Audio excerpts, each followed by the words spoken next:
뉴스데이 시작합니다. 저는 동정민입니다. 덥다는 표현이 전혀 어색하지 않은 하루였습니다. 서울 낮 기온이 25.9도까지 올랐는데요. 참 비도 안 오고 전국이 바짝 마른 상황.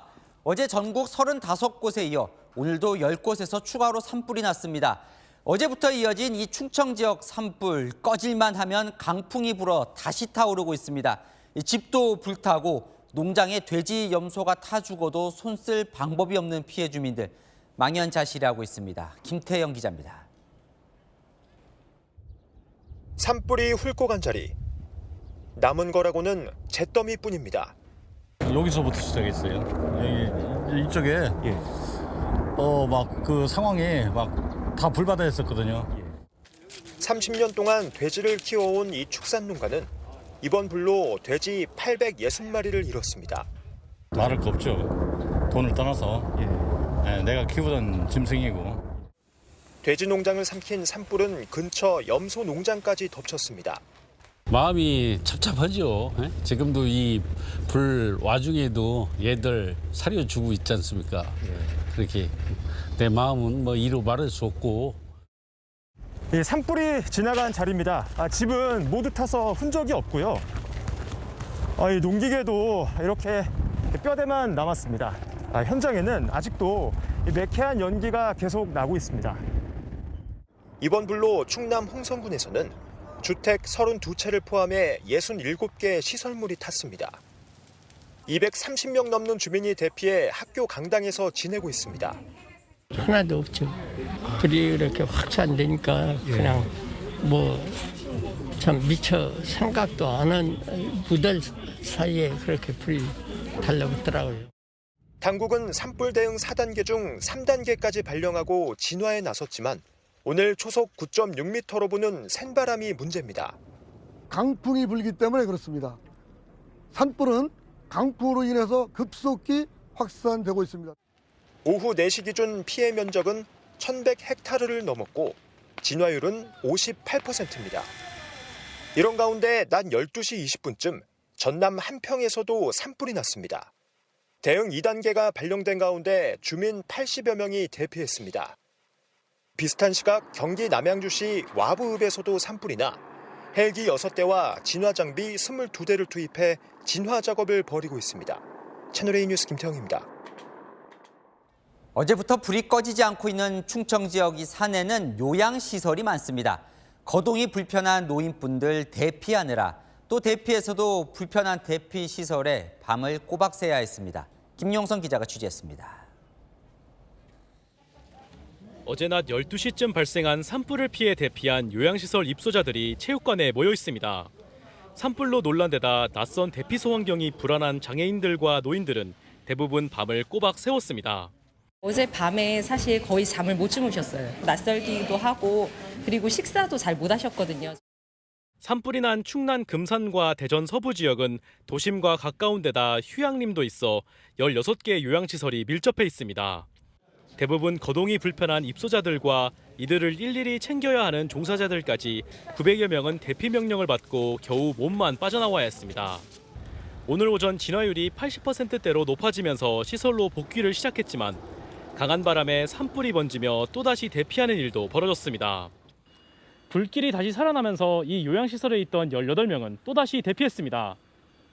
소강 상태가 되었고 불이 진화가 되었다고 해서 앞산이랑 뒷산 쪽에서 다시 연기가 치솟아가지고 84%까지 올라갔던 진화율은 강풍이 몰아치며 다시 70%대로 떨어지는 등 진화에 어려움을 겪고 있습니다.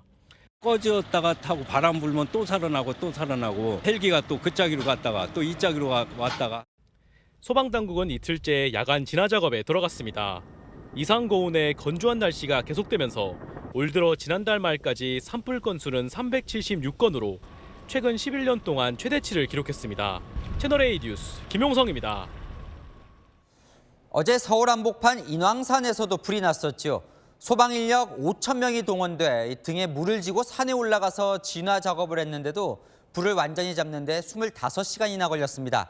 강보인 기자가 산불 진화 현장을 동행 취재했습니다. 소방대원들이 가파른 경사를 타고 물을 뿌립니다. 마을 주민들도 물가방을 메고 화재 진압에 힘을 보탭니다. 진달래 사이사이로 짙은 연기가 피어오르고 봄꽃을 피우다만 나무들은 검게 그을렸습니다. 부암동 주민센터는 현장 지휘소로 변했고 군인들도 장비를 들고 줄줄이 산에 오릅니다. 어제 오후 큰 불은 껐지만 불씨는 오늘도 계속 살아났습니다. 제 뒤로 산불 진화 작업의 마지막 단계인 잔불 처리 과정이 이렇게 진행되고 있습니다. 주불은 잡혔지만 뜨거운 온기 때문에 이렇게 김이 계속해서 나고 있습니다. 인왕산 산불은 25시간 만에야 모두 꺼졌습니다. 화점이 낙엽 속에 있는 경우가 많아서 그 부분들을 일일이 갈쿠리 등으로 끌어내면서 작업을 했기 때문에 시간이 많이 소요되었습니다. 인왕산 입구에 자리 잡은 이곳 개미마을에서는 주민 12명이 한때 인근 주민 대피소로 대피하기도 했습니다. 12시에 여기 숙녀들이 와가지고 아무것도 못 가지고 나갔지. 밤에 이제 잠불 끈다고 밤새도록 또 있는 사람이 있고. 이번 불로 축구장 21개 면적이 타 서울 산불로는 최근 10년 중 최대 피해 규모를 기록했습니다. 소방당국과 경찰은 기차바위 쪽 6부 능선에서 불이 시작된 걸로 보고 화재 원인을 조사하고 있습니다. 채널A 뉴스 강보인입니다. 서울 강남대로 한복판에서 한 여성이 납치돼 살해된 사건. 서울 강남 역세권 아파트 그리고 이렇게 CCTV가 버젓이 있는 곳에서 납치 살해 범행이 발생하다 보니 주민들 불안은 당연히 크겠죠. 납치되자마자 신고가 이루어졌는데도 살해를 못 막았다는 점에서 더 불안해합니다. 최재원 기자가 보도합니다. 차 한 대가 서고 남성이 여성을 끌고 와 차에 강제로 태웁니다. 자정이 가까운 시간이지만 화면 위로 보면 차량 통행이 많습니다. 보는 눈이 그만큼 많을 수 있다는 겁니다. 그런데도 납치가 됐고 여성은 살해됐습니다. 현장을 다시 가봤습니다. 아파트 단지 바로 옆은 8차선대로 앞에는 학원과 편의점, 음식점들이 있습니다. 단지 안에만 약 150개의 CCTV가 설치돼 있고 상가 쪽에도 CCTV 여러 개가 쪽문 방향을 훤히 들여다보고 있습니다. CCTV가 이렇게 많은데 이렇게 와서 저런 일이 있었으니까 믿을 수 있어요? 그 사람들이 다 CCTV 있는 거 보고 오지 않았겠어요?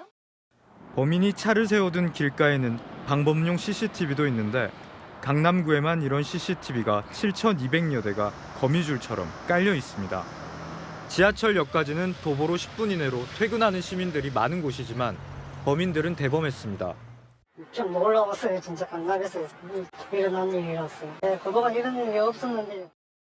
자녀를 둔 학부모들은 더 걱정입니다.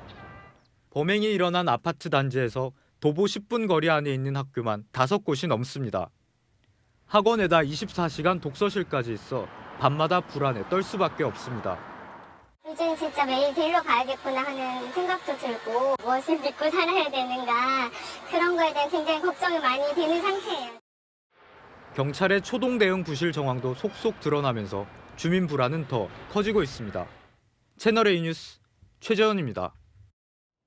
자, 이 사건 바로 이 3명이 피의자들입니다. 이 중 이모 씨는 피해 여성과 함께 일한 적이 있었는데 이 피해 여성이 운영하는 코인 회사에 투자를 했다가 손실을 봤던 것으로 전해졌습니다. 마취제 주사기가 발견되면서 이 경찰은 간호사인 이 씨의 아내의 연루 가능성도 수사 중입니다. 김지훈 기자 보도 보시고 아는 기자와 이 사건 베일을 벗겨보겠습니다. 강남 납치 살해 사건의 피의자 3명이 모자와 마스크로 얼굴을 가린 채 구속영장 심사를 받으러 모습을 드러냈습니다. 아파트 단지까지 들어가 피해 여성을 끌고 나온 황 씨만 뒤늦게 사과했습니다. 피해자와 유가족들에게 한 말씀 해주시죠. 정말 죄송합니다. 금품 노렸다면서 왜 살해하셨습니까? 죄송합니다. 또 다른 납치범 연 씨. 범행을 사주한 의혹을 받는 이 씨는 한마디도 하지 않고 법원을 빠져나갔습니다. 피해자와 이들의 관계도 드러났습니다. 납치범 황 씨와 연 씨는 피해자와 전혀 모르는 사이였지만 사주한 이 씨는 피해 여성과 가상화폐 투자로 얽혀 있었습니다. 이 씨는 지난 2020년 피해자가 근무했던 업체의 코인에 9천만 원을 투자했다가 8천만 원 손실을 봤습니다. 이후 피해자를 찾아가 하소연을 했고 2천만 원을 도움받은 사실이 드러났습니다. 그러다 재작년 6월부터는 아예 석 달 동안 피해자와 함께 일하기도 했습니다. 경찰은 20대 공범 1명을 추가로 입건했습니다. 이 남성에게는 살인 예비 혐의가 적용됐는데 피의자 황 씨가 승용차 한 대를 사주겠다면서 지난 1월 범행을 제안했다며 피해자를 미행 감시하다가 지난달 중순 그만뒀다고 진술한 걸로 확인됐습니다. 주범 이 씨의 아내가 범행을 도왔을 가능성이 있어 경찰이 조사 중입니다. 이 씨가 붙잡힌 건물에는 아내가 간호사로 일하는 병원이 있습니다. 이 씨는 피해자를 살해 유기한 당일에도 이 병원에 왔던 걸로 파악됐습니다. 목요일하고 금요일 여기 있으면 전날은 여자랑 같이 왔어. 점심 전에 와서 그때쯤 나갔어. 한 6시간, 7시간 있었던 그때는 혼자 나간 거야. 범행 도구로 주사기가 사용됐고 여기서 마취 성분이 나왔는데 경찰은 이걸 어디서 구했는지 따져보고 있습니다. 법원이 피의자 3명에 대한 구속영장을 발부한 만큼 경찰은 추가 공범과 조력자를 밝히는 데 수사력을 모으고 있습니다. 채널A 뉴스 김지윤입니다.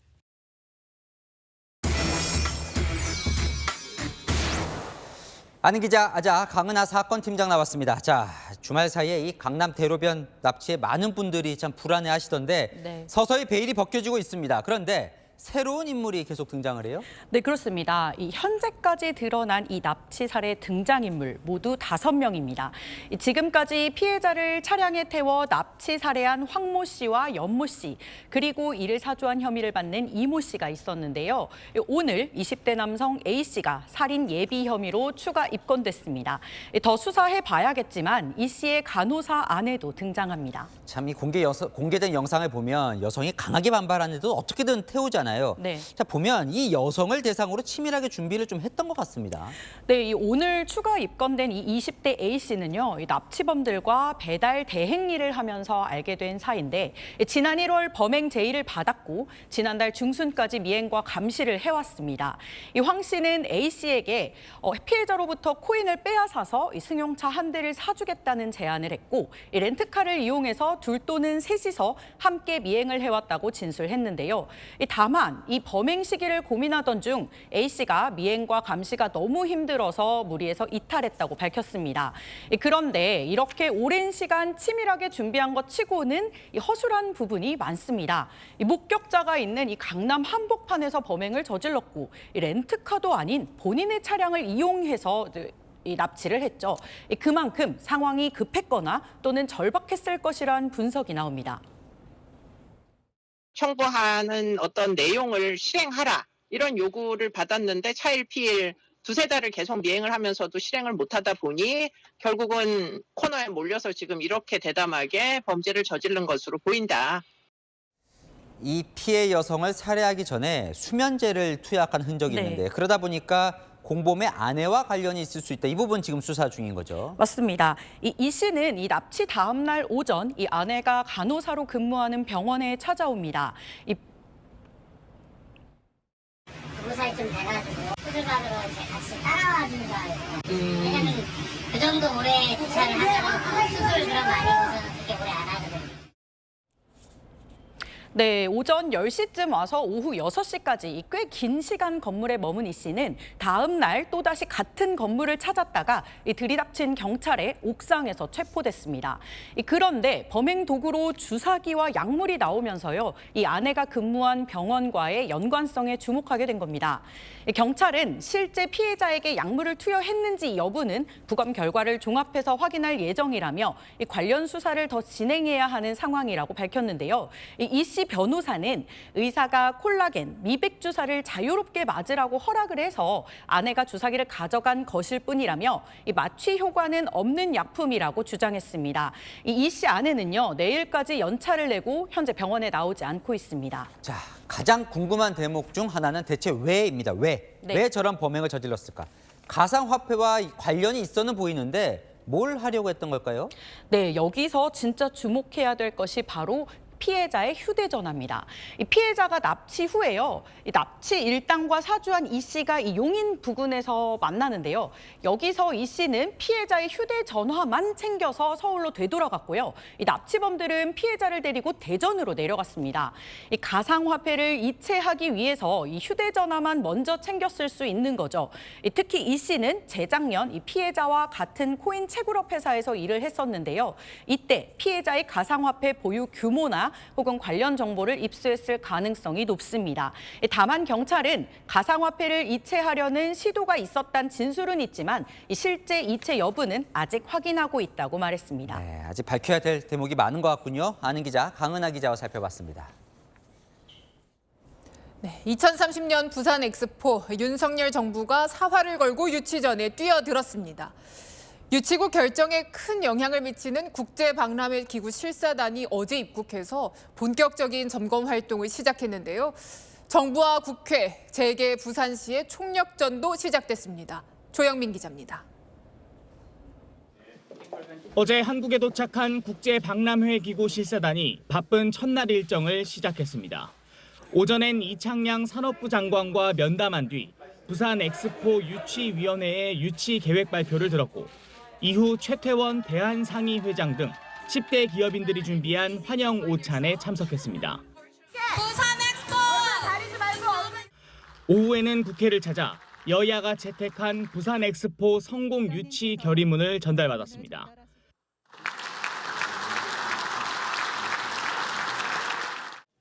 내일부터 본격적인 부산 현지 실사가 예정된 가운데 윤석열 대통령은 실사단 방한 일정 지원에 전 부처가 만전을 기하라며 총력 대응을 주문했습니다. 부산 엑스포는 부산만을 위한 것이 절대 아닙니다. 국무위원들께서는 모두 엑스포 세일즈맨이라는 자세로 최선을 다해 주실 것을 거듭 당부드립니다. 경쟁국인 사우디에 뒤처졌던 초반 격차를 따라잡았다고 보는 대통령실은 이번 실사단 방문을 계기로 역전을 노리고 있습니다. 실사단은 부산 실사 보고서를 다음 달까지 작성해 6월 말 총회에서 공개하는데 이 총회가 1차 분수령이 될 전망입니다. 최종 개최지는 11월 말 총회에서 회원국 투표로 결정됩니다. 대통령실은 향후 유치 전에 윤 대통령이 직접 등판하는 방안도 고민하는 것으로 알려졌습니다. 정부 관계자는 과거 평창올림픽 유치 당시 이명박 전 대통령이 직접 프레젠테이션에 나선 적이 있다고 설명했습니다.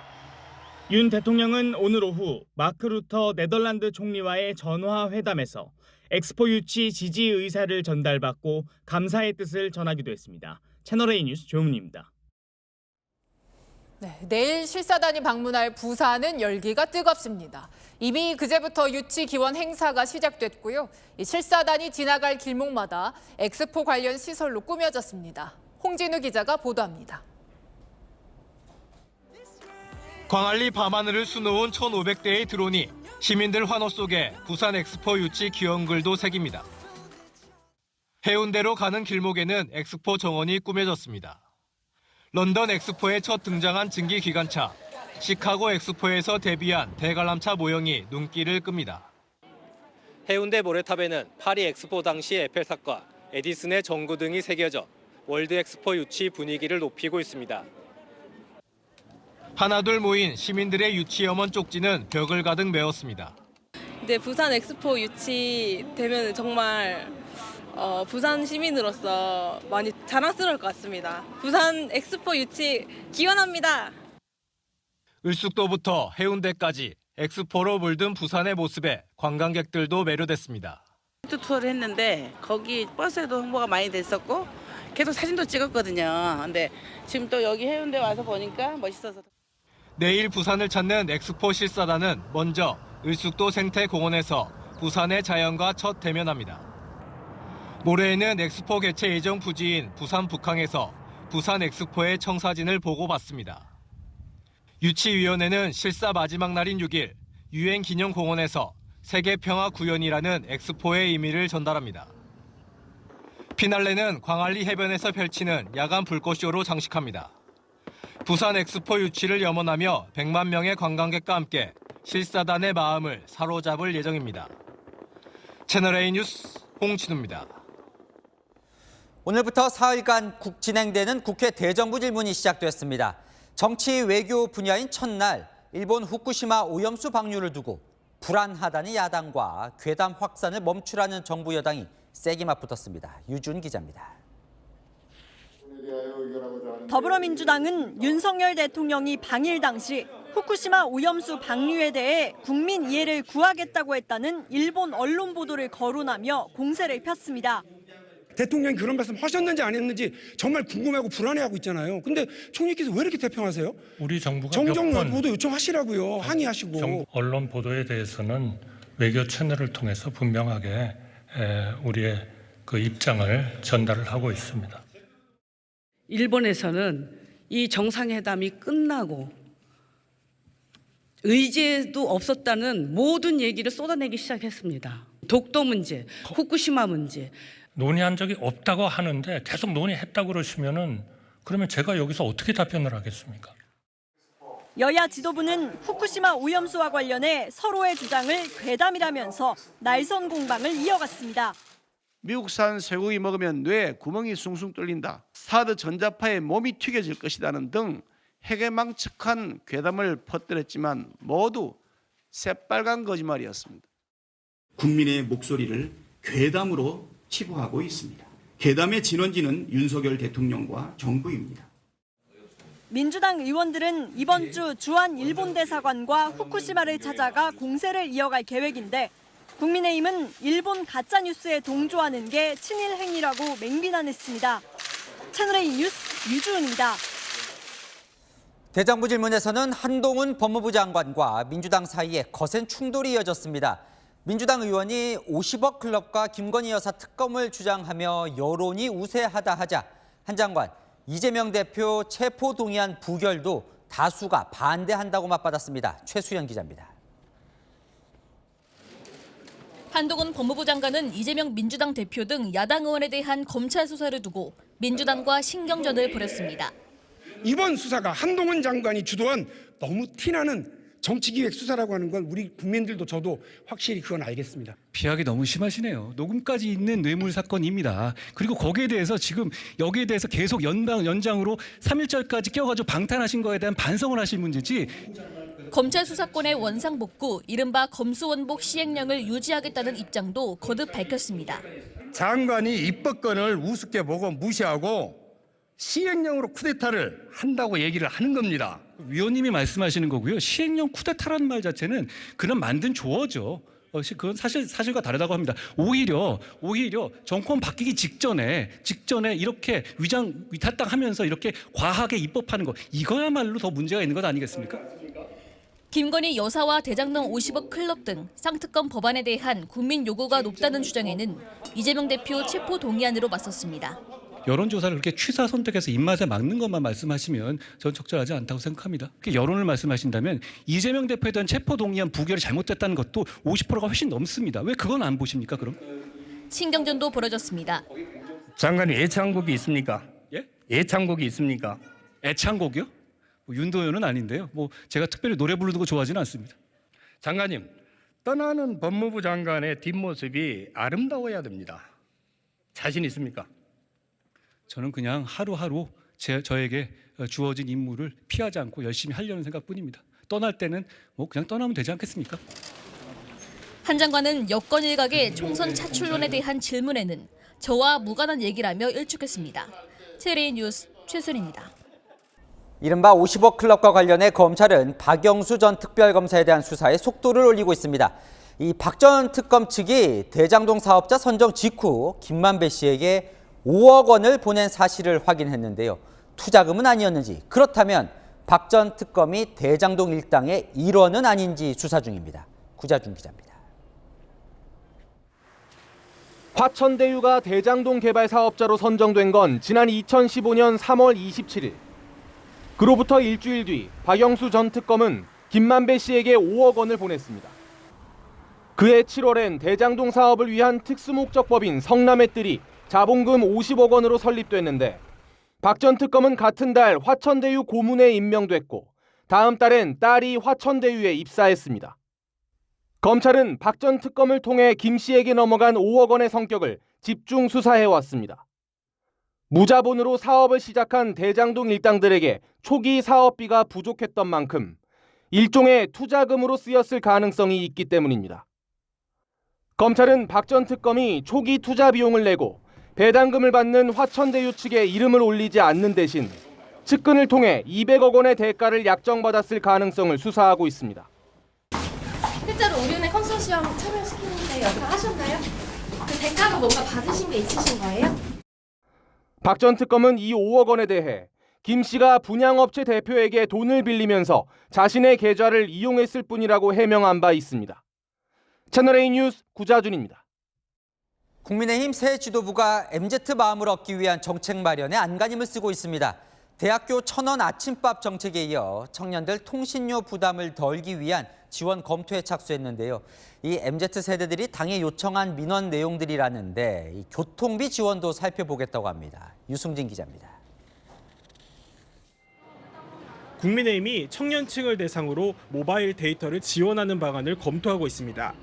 여권 관계자는 인터넷 강의를 포함해 청년들이 취업 준비로 데이터를 많이 쓰는데 꿈을 펼칠 수 있게 부담을 덜어주는 차원이라고 설명했습니다.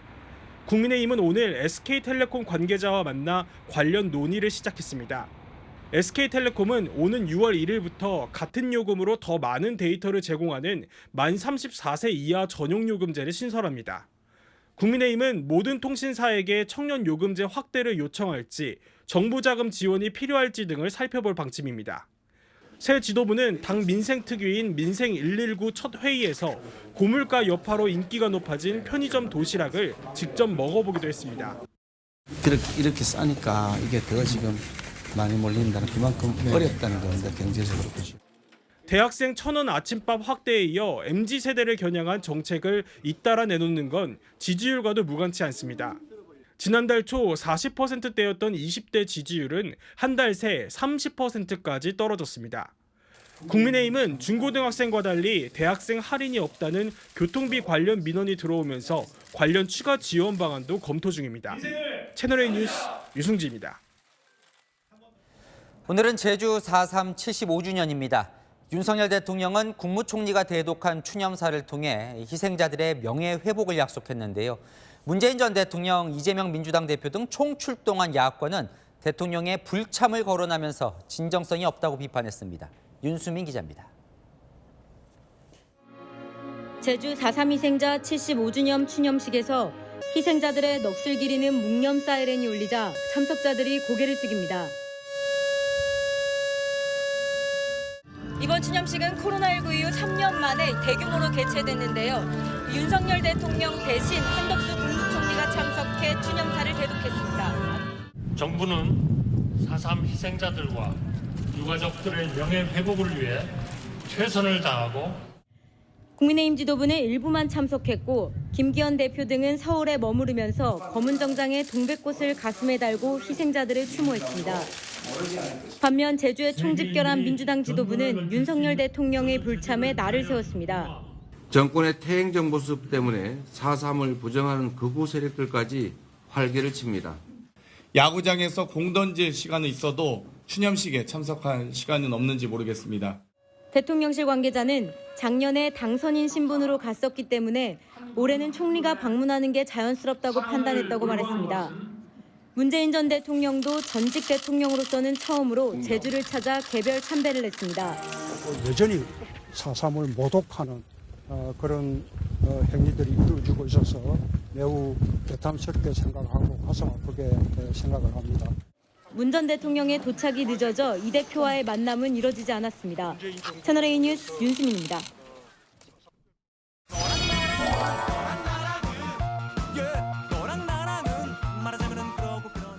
네, 11야랑 정치부 김민지 기자와 함께합니다. 첫 번째 주제 보겠습니다. 흩날리는 요즘 여의도 벚꽃 꽃잎이 흩날리긴 하죠. 네, 물론 봄꽃도 많이 폈지만요. 오늘은 머리카락 얘기입니다. 요즘 국회에요. 머리카락이 흩날리고 있습니다. 야당 의원들이 삭발을 하고 있거든요. 네, 자, 이 국회 앞에서 머리를 감는데요. 무슨 일일까요? 민주당 신정훈, 이원택 의원 등 양곡관리법 개정안에 대해서 윤 대통령이 내일 거부권을 행사할 거라고 전해지면서 삭발에 나선 건데요. 지난주에는 윤재갑 의원이 후쿠시마 수산물 수입 반대를 외치면서 저렇게 머리를 깎은 적이 있습니다. 이 삭발 투쟁 오랜만에 보는 것 같습니다. 네, 3년 전쯤 국민의힘이 전신인 자유한국당 의원들이 야당일 때도 했었죠. 의회 민주주의 폭거에 삭발 투쟁으로 항의하고자 합니다.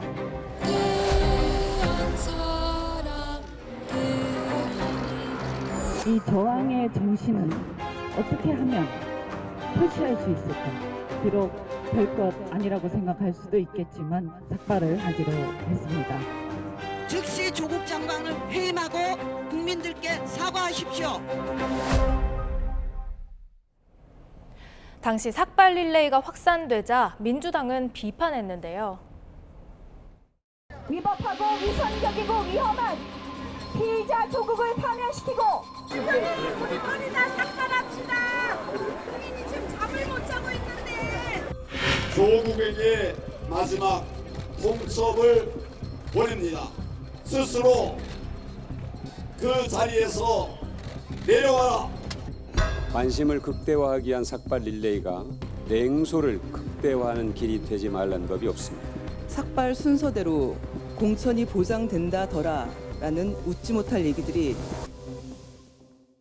여야가 늘 도돌이표예요. 총선 다가오면서 삭발의 계절이 돌아왔다. 뭐 이런 기사도 있더군요. 네, 한 원로 정치인의 이 말도 생각나네요. 세 가지를 하지 말아야 돼요. 삭발, 단식, 의원직 사퇴. 삭발해봐야 머리 길고 단식에서 죽은 사람 없어요. 구석기 시대 투쟁 방법은 지양하라 이거예요. 네, 다음 주제 보겠습니다. 전광훈 목사 논란이 국민의힘 집안 싸움으로 번졌어요. 네, 최근 전광훈 목사와 홍준표 대구시장 설전이 대단하죠. 홍준표 대구시장님, 당신도 강화문에 와서 연설했잖아. 이 광화문에 모이신 여러분들은 한마음으로 문정권의 퇴진을 주장하더라. 자식이 말이야. 홍준표! 이 밥 먹고 산 도군자로 대한민국이 생존의 문제야, 생존의 문제. 자, 홍 시장은 이 전광훈 목사를 높이 평가한 김재원 최고위원 제명을 요구하면서 김기현 대표를 압박해 왔었잖아요. 네, 김 대표 오늘 홍 시장에게 불만을 드러냈습니다. 별로 바람직하지도 않고 앞으로 계속돼서도 안 될 그런 일이라고 생각합니다. 이 지방자치 행정을 맡은 사람은 그 일에 더 전념하시면 좋겠습니다. 그러자 홍 시장은 나는 그냥 대구시장이 아닌 당의 어른이라면서 어이없다고 발끈했는데요. 전 목사 밑에서 잘 해보라면서 김 대표의 과거 발언까지 끄집어냈습니다. 오늘 김 대표는 국민의힘은 전 목사와 선을 그어야 되는 만큼의 관계가 없다고 일축했습니다. 네, 주제 하나 더 보겠습니다. 네, 김영환 충북지사가 술자리 논란에 휩싸였어요. 네, 나흘 전 충북 제천에서 산불이 크게 났죠. 진화가 한창일 때 김 지사가 술자리에 있었다는 의혹이 나온 건데요. 지금 보이는 저 글과 사진인가 보네요. 네, 김 지사가 지역 청년 모임에서 잔을 들고 건배하는 듯한 사진이 SNS를 통해 공개된 겁니다. 김 지사 측 관계자는 술이 아닌 물을 마신 것이고 얼굴이 붉은 건 외부 행사로 그을렸기 때문이다 이렇게 해명한 것으로 전해지는데요. 산불 날 때마다 자주 등장하는 논란들인데 이게 매뉴얼이 있다면서요? 네, 매뉴얼을 보면요. 피해 면적이 100헥타르 이상인 3단계라면 시도지사가 지휘권을 갖지만 이번 산불은 1단계여서 도지사가 반드시 현장에 있어야 하는 상황은 아니었습니다. 하지만 민주당은 술판을 정리하고 현장으로 갔어야 한다면서 지사직 사퇴를 요구했는데요. 비슷한 비판을 받았던 도지사가 있었던 것 같은데요. 네, 2년 전이었죠. 이천 물류센터 화재 때 이재명 당시 경기도지사의 떡볶이 먹방이 논란이 됐습니다. 지금 우리가 떡볶이 시켜놓고 가래떡은 안 먹고 지금 어묵만 먹고 있어요. 걔는 눈치 보여 서로 못 먹거든요. 제가 실시간으로 다 보고를 받았고 또 파악도 다 하고 있었고 그에 맞게 다 지휘도 했고 영상을 찍기 위해서 지연됐다고 하는 것은 정말 사실을 왜곡한 말도 안 되는 공격이죠.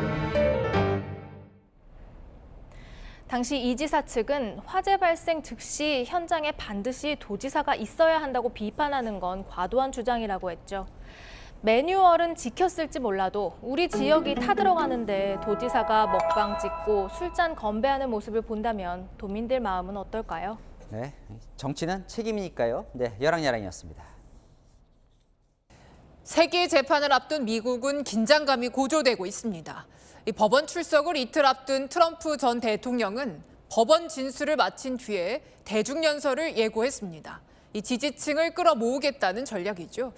이 상황에서 미국 언론에는 한국 정치가 등장했습니다. 이다희 기자입니다. 플로리다주 트럼프 전 대통령의 자택 앞. 길가에 줄지어 서 있는 지지자들이 트럼프 이름을 적은 깃발을 흔듭니다. Giving up. We need him back. This economy's a joke. He's not the only president that has something against him. I feel that this could be a witch hunt. 이른바 성관계 입막음 혐의로 현지 시간 4일 뉴욕 맨해튼에 있는 법원에 처음 출석하는 트럼프는 진술을 마친 뒤 곧바로 플로리다로 돌아갈 예정입니다. 그의 자택 앞에서 늦게까지 기다리는 지지자들에게 연설하기 위해서입니다. 미국 최초로 재판에 넘겨지는 전 대통령이 되어버린 불명예를 지지자 결집에 역이용해 차기 대권 행보에 활용하려는 의도로 풀이됩니다.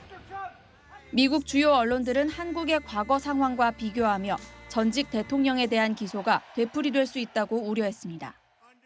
워싱턴 포스트는 한국 정권을 보복 주고받기 양상이라고 평가했고 뉴욕타임스는 박근혜 전 대통령과 비교하며 미국 민주주의가 시험에 빠졌다고 보도했습니다. 언론사들은 기소장 공개와 함께 당일 재판 중계를 허가해달라는 서한을 보냈습니다. He's gearing up for a battle. This is something that obviously we believe is a political persecution, and I think people on both sides of the aisle believe that it's a complete abuse of power. 30개 정도로 알려진 혐의에 대해 트럼프 측은 모두 부인할 걸로 전해졌습니다. 채널A 뉴스 이다혜입니다. 네, 벌써 초여름 같은 날씨에 냉면 찾다 가도 가격 보고 놀랄 것 같습니다. 서울 지역 평균 가격이 10,000원을 넘어섰는데 조금 유명하다 싶은 곳은 15,000원이 훌쩍 넘습니다. 송정현 기자입니다. 점심시간 서울의 한 평양냉면집 앞. 낮 기온이 25도를 넘는 초여름 날씨, 냉면을 먹으려는 사람들이 줄지어 서 있습니다. 이곳은 올해 물냉면과 비빔냉면 가격을 2년 만에 15,000원으로 2,000원 올렸습니다. 약속이 있어서 왔는데 어느 순간 평양냉면이 조금 너무 인기가 많아지면서 고급 음식이 돼버려가지고 특별한 날에만 먹는 음식이 되지 않을까. 많이 부담스럽긴 하죠. 그래서 한 10,000원 정도까지는 괜찮은 것 같은데 한 15,000원 되는 냉면은 자주 먹지는 못하는 것 같습니다. 또 다른 평양냉면 체인점도 지난달 말 냉면 한 그릇 가격을 16,000원으로 1,000원 인상했습니다. 업계는 인건비는 물론 전기, 가스비 등이 크게 올라 소비자 가격을 조정할 수밖에 없다고 설명합니다. 메밀의 가격이 올해 들어서 3% 인상이 되었고 원재료나 부재료 값들이 많이 상승됐기 때문에 부득이하게 가격에 인상이 된 거고요. 올해 수입 메밀 도매 가격은 킬로그램당 4,700원을 넘었는데요. 2년 전보다 12.3% 올랐습니다. 코로나19와 러시아, 우크라이나 전쟁을 거치며 국내산과 수입산 메밀 모두 생산량이 줄어든 영향입니다. 이미 2월 서울 지역 평균 냉면 가격은 1,692원으로 10,000원을 돌파한 상황. 냉면과 함께 대표 서민 음식으로 꼽히는 자장면의 서울 평균 가격은 2월 6,723원을 기록해 1년 전보다 16.5% 올랐습니다. 면 종류 음식들이 큰 폭으로 오르면서 직장인들의 점심 식비 부담도 더 커지고 있습니다. 채널A 뉴스 송정현입니다. 자, 혼잡했던 서울역 일대가 확 달라집니다. 이 대표적인 개발 방법으로 서울역 고가에 조성된 보행로인 서울로 7017 철거 얘기도 나오는데요. 2017년에 지었으니까 6년 만입니다. 김단비 기자가 보도합니다. 서울역 앞 89개 버스 노선이 오가고 택시들까지 어우러져 있습니다. 명동과 남대문 시장이 있는 맞은편으로 걸어가려면 횡단보도 5개를 건너거나 지하도로 빙 돌아가야 합니다. 지하에 다니는 것도 어중간한 거고 띄엄띄엄 가는 것도 어중간하고 그럼 워낙에 복잡한 걸 이리저리 가도 건널 데가 없으니까 그런 게 좀 불편하죠. 서울시는 이런 서울역 일대를 새로 바꾸기로 했습니다.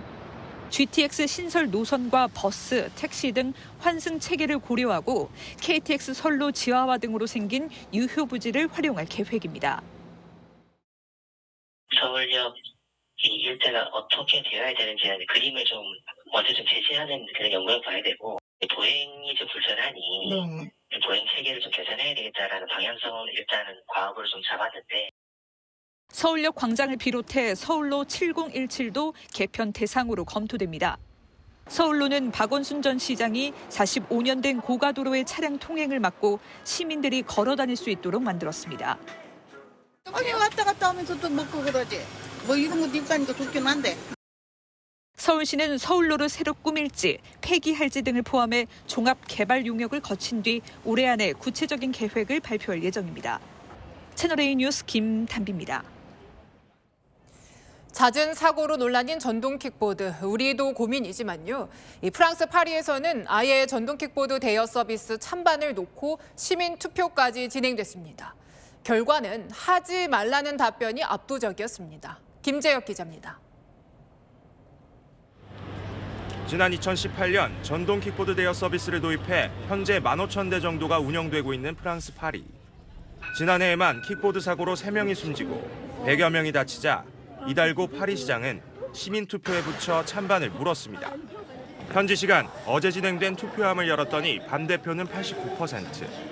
20개국 유권자 130만 명 가운데 7%만 투표에 참여했지만 파리시는 구속력 있는 투표 결과로 간주하기로 했습니다. 8월에 킥보드 대여 서비스 사업 계약이 만료되는 업체들은 파리에서 퇴출될 가능성이 높아졌습니다. 유럽 주요 도시 가운데 처음입니다. respecte pas le code de la route et je trouve que c'est effectivement très dangereux dans la circulation pour les piétons et pour les autres personnes. 개인이 소유한 전동 킥보드 운행은 계속 허용됩니다. 하지만 대여 서비스 업체들은 이번 투표 참여는 노년층이 중심이었다며 전동 킥보드 이용이 증가하는 세계적 추세에 역행한다고 반발합니다. C'est vrai que j'ai beaucoup de clients qui roulent avec les trottinettes et ils sont vraiment contents parce qu'avec les bouchons qui apparaissent, les embouteillages, ils perdent du temps, l'essence comme ça a augmenté, ça coûte cher. 전동 킥보드 대여 자체를 전면 금지하는 대신 규제 강화로 해결할 수 있다는 목소리도 나옵니다. 하지만 내년 올림픽 개최를 앞둔 파리시는 무분별한 인도주행과 난폭운행, 보행을 방해하는 주차에 지친 시민들의 여론에 귀를 기울였습니다. 채널A 뉴스 김재혁입니다. 네, 인형을 준다면서 9살짜리 여자아이를 유인해서 데려가려던 40대 남성. 이 상황을 수상하게 여기며 관찰한 한 시민의 신고 덕분에 붙잡았습니다. 공국진 기자가 취재했습니다. 모자를 쓴 남성이 앳된 여자아이와 함께 주택가 도로를 걷습니다. 남성은 여자아이의 손을 붙잡기도 합니다. 이들의 뒤를 쫓는 점퍼 차림의 또 다른 남성. 모자를 쓴 남성과 잠시 대화를 나누더니 헤어집니다. 10여 분 뒤 여자아이의 손엔 인형이 들려있고 다시 마주친 두 남성은 실랑이를 벌입니다. 모자 쓴 남성을 수상히 여긴 주민이 두 사람 관계를 캐묻다 신고까지 한 겁니다. 40대 남성이 미성년자인 여자아이를 데려갔다는 신고가 112에 접수된 건 어제 오후 5시 15분쯤. 남성은 주택가 한복판에 있는 이 어린이 공원에서 9살 여자아이를 유인했습니다. 데리고 가려고 그랬는데 이 남자분이 뭐 말리셨는가? 그랬는가 봐요. 그래가지고 경찰 신고도 한참 싸우더라고요 앞에서. 경찰이 도착하자 모자를 쓴 남성은 그때서야 무릎을 꿇고 빕니다. 차에 안 타려고 하는데 막 무릎을 꿇고 그랬던 것 같아요. 무릎을 2차례 꿇었어요. 당시 술에 취한 남성은 일면식도 없는 여자아이에게 인형을 주겠다며 공원에서 500m 떨어진 지인의 집으로 데려갔던 걸로 조사됐습니다. 쟤는 진짜로 그냥 인형하고 뭐 어디 종이학 주려고 그랬다는 거야. 누가 물어보면 삼촌이나 해라 그랬다는 거야 지금. 경찰은 이 남성에 대해 미성년자 유인 혐의로 구속영장을 신청했습니다. 또 해바라기 센터에서는 피해 아동을 조사할 예정입니다. 채널A 뉴스 공국진입니다. 처벌을 받은 뒤에 사회로 나온 출소자 재활시설은 필요하겠죠. 그런데 만약 나 자신이 살고 있는 동네에 들어온다면 어떨까요? 쉽지 않은 고민인데 최근 이런 시설이 수도권의 한 마을에 들어섰습니다. 주민들은 불안하다고 말합니다. 현장 카메라 백승현 기자입니다. 경기 파주시의 한 작은 마을입니다. 이 마을 한가운데 출소자 재활시설이 생기면서 주민들이 반발하고 있는데 무슨 일인지 현장으로 가보겠습니다.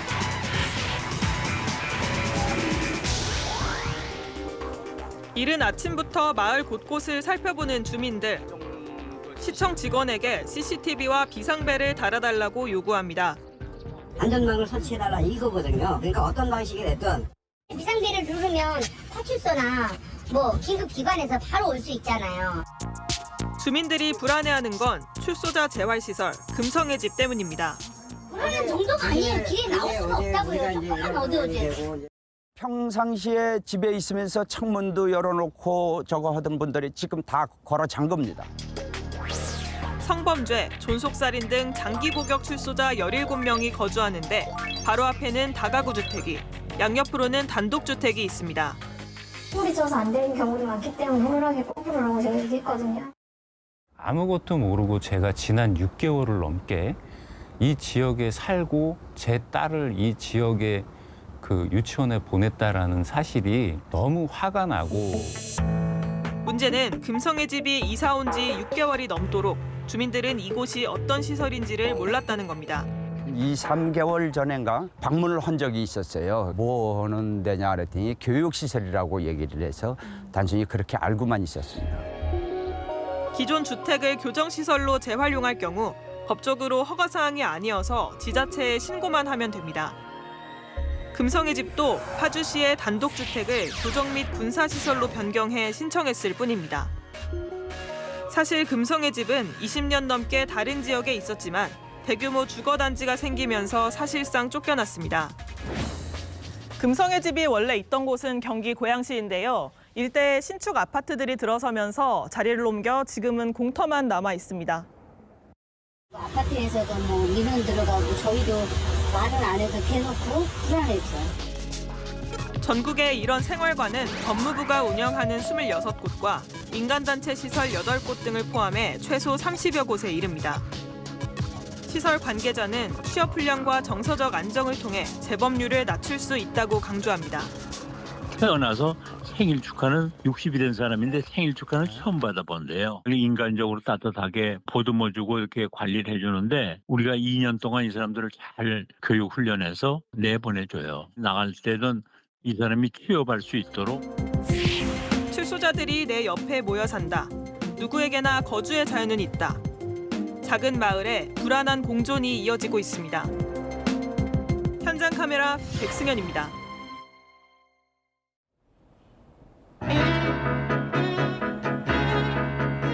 네, 영화 마지막 황제에 나오는 레인입니다. 우리에게도 익숙한 명곡이죠. 이 곡을 포함해 여러 작품을 남긴 세계적인 음악가 사카모토 류이치가 암투병 끝에 세상을 떠났습니다. 도쿄에서 김민지 특파원입니다.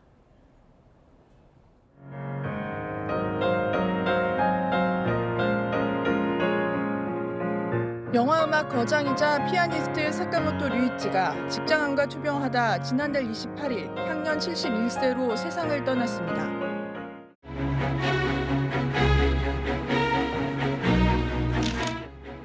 (1987년) 마지막 황제 영화음악으로 아시아인 최초 아카데미 작곡상도 수상했습니다. 1978년 결성한 전자음악 밴드의 연주곡. 당시 미국 빌보드 앨범 차트에도 올라 팝 시장을 깜짝 놀라게 했습니다. 2017년 우리 영화 남한산성의 음악 작업에 참여했고 비디오 아티스트 백남준, 이우환 화백과도 교류를 이어갔습니다. My music, the Korean traditional music. So I was very passionate about that. 음악의 열정만큼 세상을 향한 쓴소리도 마다하지 않았습니다. 반전 운동가로 아베 전 정권을 비판했고 일본군 위안부 문제에 일본 정부가 확실히 사과해야 한다고 소신도 밝혔습니다. I was never comfortable being Japanese or something, you know. Since I was little, that must be my nature. 투병 생활 중에도 창작의 끈을 놓지 않았던 만큼 새로운 영화 음악이나 영상회 등이 공개될 예정이라 팬들의 아쉬움을 달랠 것으로 보입니다. 도쿄에서 채널A 뉴스 김민지입니다. 악재가 잇따랐던 올 시즌 프로야구는 대부분 만원 관중으로 출발했는데요. 위기를 직감한 선수들의 절박함이 만들어내는 치열한 접전은 눈길을 끕니다. 김태욱 기자입니다. 우중간을 향해 쭉쭉 뻗어가는 타구. 김호령이 빠르게 따라가 몸을 날려 잡아냅니다. 깜짝 놀란 동료와 관중은 두 팔을 들어올린 채 입을 다물지 못합니다. 애매한 타구에 1루에서 출발한 김지찬이 달리고 또 달려 홈까지 쇄도합니다. 포수의 태그를 피하는 센스 있는 슬라이딩까지. 시즌 초반 선수들의 악착 같은 플레이가 눈길을 끌고 있습니다. 지난해 개막 2연전보다 5개나 많은 홈런은 관중의 함성을 키웠습니다. 이틀간 모인 관중은 약 19만 7천여 명.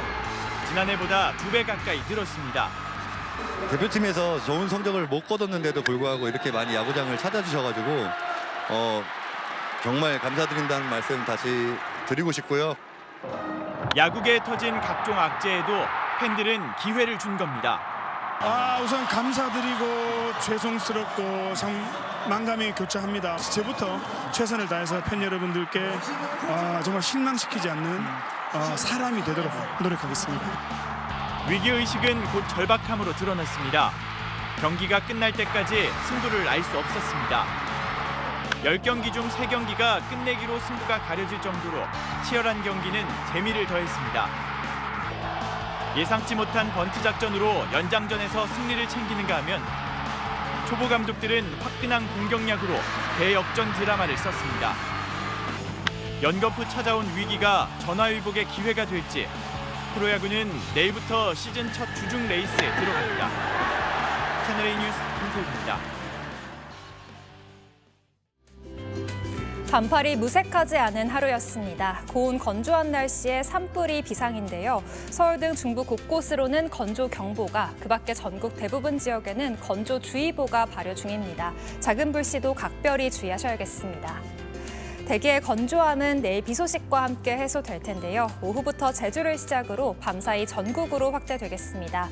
특히 모레 남해안과 제주를 중심으로 강하고 많은 비가 예상됩니다. 비 피해 없도록 미리 대비하셔야겠습니다. 제주 산지에는 200mm 이상, 그 밖에 남해안과 지리산 부근에는 최고 120mm가 예상되고요. 서울 등 수도권은 20에서 60mm가 내리겠습니다. 내일은 서울 12도, 대전과 대구 10도로 출발해서 한낮에는 서울 22도, 광주는 21도가 예상됩니다. 비가 내리면서 때이른 더위도 점차 누그러지겠습니다. 날씨였습니다. 트럼프 전 대통령 기소 소식에 미국 언론들이 한국을 인용한다죠. 미국은 처음 있는 일인데 한국은 법정에 서지 않은 전직 대통령이 드물 정도니까요. 이유 여하를 막론하고 불행한 역사입니다. 그런데 이번엔 한국 정치의 단골 소재인 삭발식이 다시 나타났습니다. 물론 이 전달하고 싶은 뜻은 있겠지만 이 외국에서 보면 참 낯선 극단적인 한국 정치의 단면이기도 하죠. 노래, 영화, 드라마, 웹툰 모두 이 수출되면 자랑스러운 것들이지만 이 정치는 오히려 수출이 될까 걱정입니다. 마침표 찍겠습니다. 정치만 계속 그 자리. 뉴스에 마칩니다. 감사합니다.